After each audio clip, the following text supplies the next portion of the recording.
Restaurant की आज की वीडियो में हम देखेंगे रेस्टोरेंट मैनेजमेंट सिस्टम जो कि एक फ़ास्ट फूड चेन या पिज़्ज़ा शॉप के लिए यूज़ हो सकता है। तो स्टार्ट करेंगे हम सबसे पहले पॉइंट ऑफ सेल से। तो उसके लिए हमें पॉइंट ऑफ सेल पर जाना पड़ेगा। उसके लिए हमें इस बटन पे क्लिक करना है। तो यहाँ पर हम पॉइंट ऑफ सेल पे आ जाएंगे। पॉइंट ऑफ सेल की स्क्रीन जो है वो बिल्कुल सिंपल स्क्रीन है। इसके ऊपर अगर आप ऑर्डर पंच करना चाह रहे हो तो यहाँ पर हमारे पास दो मोड्स होते हैं। एक तो आप यहाँ से आपकी राइट साइड पे स्क्रीन अवेलेबल होती है और डिफरेंट कैटेगरीज से आप अपनी सिलेक्शन कर सकते हैं। फॉर एग्जांपल यहाँ पर मैं बारबेक्यू विंग्स पे क्लिक करूँगा तो यहाँ पर ये मेरी प्रोडक्ट सेलेक्टेड आ जाएगी। इसकी क्वांटिटी चेंज करने के लिए मैं एरो की से अप डाउन जाकर इधर क्वांटिटी को मैनेज कर सकता हूँ। उसके अलावा यहाँ पर हमारे पास दूसरी टाइप की जो प्रोडक्ट्स होती हैं वो होती हैं कि जो कम्बिनेशंस के साथ बनती हैं, जिसमें हम अपनी प्रोडक्ट को कंबाइन करके एक डील की फॉर्म में बना रहे होते हैं। यहाँ पर आपकी प्रोडक्ट की पिक्चर भी आ सकती है। अगर आप पिक्चर नहीं लगाएंगे तो उसका नेम आ रहा होगा, फॉर एग्जांपल डील वन। अब डील वन को मैं जब सेलेक्ट करूँगा तो यहाँ पर ये प्रोडक्ट जो है वो सेग्रीगेटेड है कि इस डील वन के अंदर एक हमारी रेगुलर फ्राइज़ है, एक हमारे पास जिंगर बर्गर है और एक हमारे पास रेगुलर ड्रिंक है। अगर इसकी नंबर ऑफ़ क्वान्टिटीज़ चेंज करनी हो तो यहाँ से हम वो भी चेंज कर सकते हैं।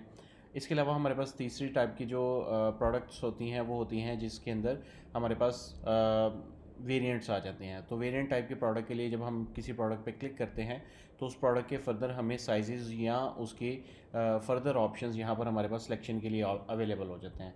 तो इसमें से हम जब कोई प्रोडक्ट सेलेक्ट करते हैं तो ये हमारे पास ये प्रोडक्ट यहाँ पर अवेलेबल हो जाती है।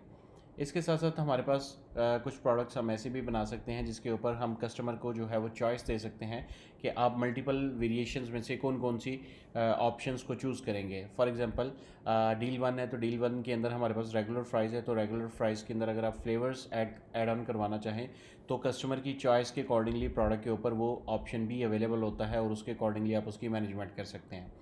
तो ये सारी ऑप्शंस हम कैसे बनाते हैं और इसको कैसे मैनेज करते हैं वो भी हम फर्दर नेक्स्ट देखते हैं। लेकिन अभी हमें अगर इस बिल को जस्ट फाइनलाइज़ करना है और फाइनलाइज़ करने के लिए हम पेमेंट स्क्रीन पे जाते हैं और यहाँ पर जाकर अगर हमें फुल पेमेंट रिसीव हो गई है या जितनी पेमेंट रिसीव हुई है वो पेमेंट हम यहाँ पर लिखते हैं। तो यहाँ पर सिस्टम हमें चेंज उसका बता देता है जितना हमने रिटर्न करना है। अगर हम इसको किसी वेटर या सेलमैन के साथ एसोसिएट करना चाहें तो हम टैग कर सकते हैं। देन इसको सबमिट करेंगे तो इसका बिल हमारे प्रिंटर से प्रिंट आउट हो जाएगा। ये एक नॉर्मल फ़्लो था। इस फ़्लो के अंदर हमारे पास जो है वो नॉर्मल एक जो हमारी प्रोडक्ट होती है वो सेल आउट हो जाती है कस्टमर में। और इसके अलावा हमारे पास जो सेकंड ऑप्शन होती है वो ये होती है कि हम प्रोडक्ट यहाँ से सिलेक्ट करें और सिलेक्ट करने के बाद ये प्रोडक्ट जो है वो हम किसी टेबल पे यानी डाइनिंग के लिए हम इसको यूज़ कर लें। तो उसके लिए यहाँ पर आपकी मल्टीपल प्रोडक्ट सेलेक्ट हो जाती हैं और इस केस में हमारे पास टेबल्स जो हैं वो जितने अवेलेबल होते हैं वो यहाँ पर आ जाते हैं। अगर आपके एक से ज़्यादा हॉल्स हैं तो आप यहाँ पर उसकी कन्फिग्रेशंस कर सकते हैं।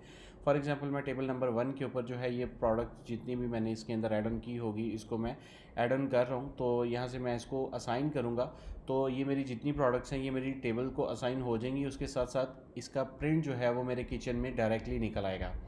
अब किचन में जो मेरा प्रिंट निकलेगा ये मेरे पास यहाँ पर ऑप्शन अवेलेबल होती है। मैं अपने मल्टीपल प्रिंटर्स जो हैं वो इसमें अटैच कर सकता हूँ और यहाँ पर डिफ़ाइन कर सकता हूँ कि कौन सी चीज़ मेरी कौन से प्रिंटर से जो है वो निकलेगी। तो यहाँ पर एक किचन का प्रिंटर और एक नॉर्मल आपका रिसिप्ट प्रिंटर होता है। जब आप किसी टेबल के ऊपर बिल असाइन करते हैं तो उस केस के ऊपर जो है वो आपका नॉर्मल केसेस के ऊपर जो बिल बनता है वो जब आप टेबल असाइन करते हैं तो सिर्फ किचन के अंदर आपकी रिसिप्ट निकलती है और अगर आपने डायरेक्ट बिल प्रिंट करते हैं तो वो आपके नॉर्मल प्रिंटर से प्रिंट होता है। अब यहाँ पर हमारे पास जो रिज़र्व टेबल है यहाँ पर टाइमर भी चल रहा होता है। अगर आप कस्टमर कहता है कि जी मुझे एक और चीज़ मंगवा दें तो उसके लिए आपने सिंपली रिज़र्व के सेक्शन पे जाना है और यहाँ पर जाकर आपने सेलेक्ट करना है। तो ये हमारे पास बिल डायरेक्टली यहाँ पर असाइंड आ जाएगा। यहाँ से आप फर्दर जो भी चीज़ ऐड ऑन करके इधर से आपने अपडेट टेबल पे क्लिक कर देना है। अपडेट टेबल करने के बाद जितनी आपने चीज़ें इसमें ऐड ऑन की होंगी सिर्फ उतनी चीज़ों की किचन के अंदर जो है वो हमारी रिसिप्ट निकलेगी और सिर्फ उतनी ही चीज़ें प्रिपेयर होंगी। तो अपडेट टेबल करने पर ये टेबल के अंदर जो है वो असाइन हो जाती हैं और ऑनवर्ड अगर हमारा कस्टमर कहता है कि जी मेरा बिल ले आए तो आप यहाँ से जस्ट उसको प्रिंट कर सकते हैं। ये बिल हमारा जो है वो अभी तक फाइनलाइज़ नहीं हुआ, सो इसको आप प्रिंट कर सकते हैं और यहाँ पर प्रीव्यू में आप देख सकते हैं कि ये बिल की सारी डिटेल्स आ जाती हैं और जो जो रेट्स और जो जो आइटम्स हमारी होती हैं उसका टोटल हमें यहाँ पर नज़र आ जाता है। ये बिल जिस वक्त फाइनलाइज़ करना होता है, अभी तक ये बिल हमारा फाइनलाइज़ नहीं हुआ। कस्टमर जब इसकी पेमेंट करता है तो हम इधर जाते हैं, इधर से हम इस बिल को सिलेक्ट करते हैं, देन पेमेंट के सेक्शन में जाते हैं और सबमिट करेंगे तो ये हमारा बिल फाइनलाइज़ हो जाएगा और हमारा टेबल अगेन अवेलेबल हो जाएगा फॉर नेक्स्ट ट्रांजेक्शन। सो ये हमारे पास एक नॉर्मल ट्रांजेक्शन का फ़्लो था। नाउ हमारा ये टेबल अगेन अवेलेबल हो गया है। ताकि इधर से आप चेक भी कर सकते हैं हमारे कितने टेबल्स रिज़र्व हैं और कितनी देर से रिज़र्व हैं। इसके अलावा नॉर्मली जो प्रैक्टिसेस की जाती हैं उसके अंदर हमारे पास जो फूड होता है वो किसी न किसी जो है वो डिलीवरी के लिए भी यूज़ होता है, और कुछ हमारे कस्टमर्स ऐसे होते हैं जो कहते हैं कि जी हमें कार के अंदर ही हमें खाना प्रोवाइड कर दें, तो उसके लिए आप कार ऐड कर दें तो कार का जो है वो यहाँ पर रेफरेंस नंबर ऐड कर देते हैं। जैसे AED आप 123 जो है वो गाड़ी का नंबर ऐड कर रहे हैं तो ये खाना ऑटोमेटिकली आपका जो है वो गाड़ी के लिए अवेलेबल हो जाएगा। उसको रिज़र्व के सेक्शन में ये गाड़ी का नंबर और उसकी कितनी टाइम से जो है वो हमारे पास रिज़र्व्ड है वो यहाँ पर आपको मिल जाता है। बाकी प्रोसेस का बिल्कुल सिमिलर लाइक रिजर्वेशन ही है और सेम उसी फ्लो के ऊपर चलता है। अगर आप किसी बिल को कैंसिल करना चाहते हैं तो यहाँ से आप कैंसिल कर दें तो ये बगैर फाइनलाइजेशन के आपका डिलीट हो जाएगा और रिजर्वेशन में से रिमूव हो जाएगा। तीसरा जो मेजर केस यूज़ किया जाता है वो होती है डिलीवरी के लिए आप यहाँ से सबसे पहले कस्टमर जो है वो सर्च आउट कर सकते हैं। अगर न्यू कस्टमर हो तो आप कस्टमर की डिटेल एंटर कर सकते हैं। फॉर एग्जांपल यहाँ पर मैं असद के नाम का एक कस्टमर ऐड कर रहा हूँ और यहाँ पर उसका फ़ोन नंबर ऐड करूँगा। फ़ोन नंबर ऐड करने के बाद उसकी बाकी डिटेल जो है वो हम डिलीवरी इन्फॉर्मेशन के अंदर ऐड करेंगे। अब हमने यहाँ पर असद ऐड कर लिया है। अब यहाँ पर मैंने जो दो मेरे पास प्रोडक्ट थी जो हमारे डिलीवरी के लिए उसने मंगवाई हैं वो मैं यहाँ से सिलेक्ट करूँगा और हम जो है वो रिज़र्वेशन के सेक्शन में जाकर डिलीवरी के सेक्शन पे क्लिक करेंगे। अब असद के अगर तो हमारे पास प्रीवियसली एड्रेसेस होंगे तो यहाँ पर हमें मिल जाएंगे। अगर ये इसका पहले से एड्रेस मौजूद नहीं है तो मैंने इस तरह क्लिक करना है और यहाँ पर मैंने उसको ABC स्ट्रीट RT1 के नाम से मैं इसका एड्रेस ऐड कर रहा हूँ और ऐड करने के बाद मैंने जस्ट इसको सबमिट कर देना है। फ़ोन नंबर उसको ऑटोमेटिकली पिक हो जाएगा। अगर चेंज करना चाहें तो आप चेंज कर सकते हैं और देन इसको सबमिट कर देंगे तो ये हमारी जो रिज़र्वेशन होती है ये हमारी असाइन हो जाती है डिलीवरी के लिए।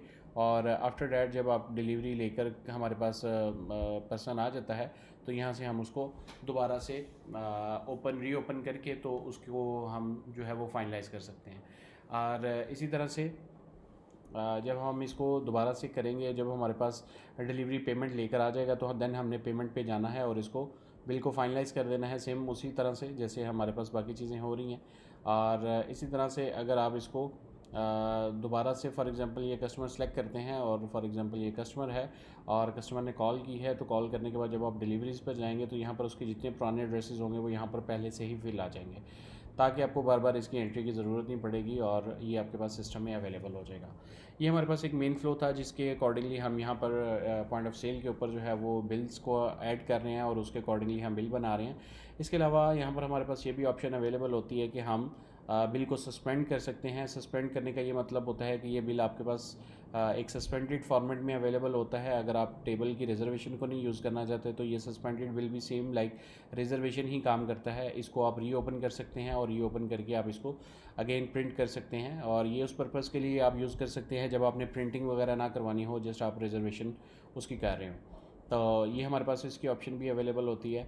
उसके साथ साथ अगर आप अपने पॉइंट ऑफ सेल के ऊपर मज़ीद ऑप्शन देखना चाहते हैं तो यहाँ पर हमारे पास रे प्रिंटिंग की ऑप्शन अवेलेबल होती है, डुप्लीकेट प्रिंटिंग की ऑप्शन अवेलेबल होती है और उसके अलावा रिटर्न की ऑप्शन भी अवेलेबल होती है। और यहाँ पर हमारे पास यूज़र प्रेफरेंसेस होती है जहाँ से आपके पास कुछ चीज़ें इनेबल डिसेबल आप कर सकते हैं। यहाँ पर हमारे पास किचन की कौन कौन सी रेसिपी निकलेगी किस किस केस में, तो उसको इनेबल डिसेबल कर सकते हैं। लाइक आप नहीं चाहते कि मेरा जो जब टेबल रिजर्वेशन हो तो किचन में कोई रेसिपी निकले तो आप इसको डिसेबल कर सकते हैं। और यहाँ से आप प्रिंटर्स वगैरह जो है वो सिलेक्ट करके QZ ट्रे इंस्टॉल करके इसकी एक कंप्लीट वीडियो आप देख लीजिएगा हमारी कि किस तरह से हमने QZ ट्रे इंस्टॉल करना है। उसको करके आपने यहाँ से प्रिंटर की सिलेक्शन करके इसको फाइनलाइज़ करना है। तो ये हमारे पास जो है वो ऑप्शन थी। अगर आप ये कुछ परमिशंस होती हैं जैसे चेंज प्राइस है तो अगर आपकी प्राइसेस वेरिएबल हों तो यहाँ से आप इस ऑप्शन को इनेबल करके प्राइसेस को चेंज भी कर सकते हैं। उसके अलावा आप फिक्स डिस्काउंट भी यहाँ पर अप्लाई कर सकते हैं 20% जो कि आप प्रोडक्ट लेवल के ऊपर लगा सकते हैं। उसके अलावा आप यहाँ पर ऑर्डर लेवल के ऊपर भी डिस्काउंट लगा सकते हैं। जब अगर आप 200 का डिस्काउंट डालना चाहते हैं तो 200 लिख देंगे। अगर 200% लगाना चाहते हैं तो साथ में आपने परसेंटेज का साइन लगा देना है। फॉर एग्जांपल यहाँ पर मैं 20% का डिस्काउंट ऐड कर देता हूँ तो हमारे पास 160 में ये जो मज़ीद हमारी जो 20 टैक्स होगा सॉरी डिस्काउंट होगा यहाँ पर मज़ीद इसको कम कर दिया जाएगा।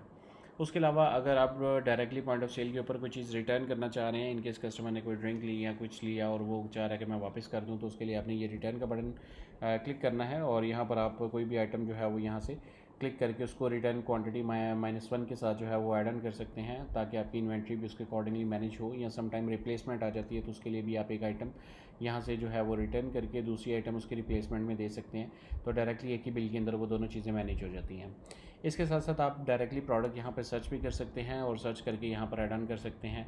इसके साथ साथ आपके पास यहाँ पर ये भी ऑप्शन अवेलेबल होता है कि जैसे ये हमारे पास प्रोडक्ट हैं और इस प्रोडक्ट के साथ हम एक ऐसी प्रोडक्ट जो मेरे पास पहले से मौजूद नहीं है वो मैं रन टाइम पर ऐड करना चाहूँ इसमें, तो वो भी मैं ऐड कर सकता हूँ। उसके लिए मुझे यहाँ पर कॉस्ट प्राइस और इसकी सेल प्राइस ऐड करनी है जस्ट। और अगर आप चाहते हैं ये फ्यूचर में भी प्रोडक्ट अवेलेबल हो तो इसको आप ऑप्शन को इनेबल करके सबमिट कर दें। अगर आप चाहते हैं कि ये सिर्फ वन टाइम प्रोडक्ट थी तो आप इसको ऐड करके तो इसकी बिलिंग भी कर सकते हैं। तो ये हमारे पास एक नॉर्मल प्रोडक्ट एडिंग और उसका फ़्लो था। इसके साथ साथ आप सिस्टम के अंदर जो है वो अपने रजिस्टर की डेली बेसिस पे क्लोजिंग और उसकी मैनेजमेंट यहाँ से कर सकते हैं कि आपके पास कितना कैश होना चाहिए, जितनी आपने बिल्स की हैं उसके अकॉर्डिंगली जब आप अपना काउंटर क्लोज़ कर रहे हो तो ये ऑप्शन आप यूज़ कर सकते हैं। यहाँ पर हमारे पास डिफरेंट मोड ऑफ़ पेमेंट्स होते हैं और हर मोड के अंदर जो है वो हमारे पास डिफरेंट टाइप की जो है वो ट्रांजेक्शन्स आ जाती हैं जिसको हम यहाँ पर मैनेज कर सकते हैं। तो ये हमारे पास पॉइंट ऑफ सेल का एक सिंपलेस्ट ओवरव्यू था जिसके अंदर हम किस तरह से बिल बना सकते हैं और क्या क्या ऑप्शंस अवेलेबल थी इसको हम देख रहे थे। इसकी एंट्री लेवल की वीडियो जो है वो आप दूसरी हमें एक्सप्लोर कर सकते हैं।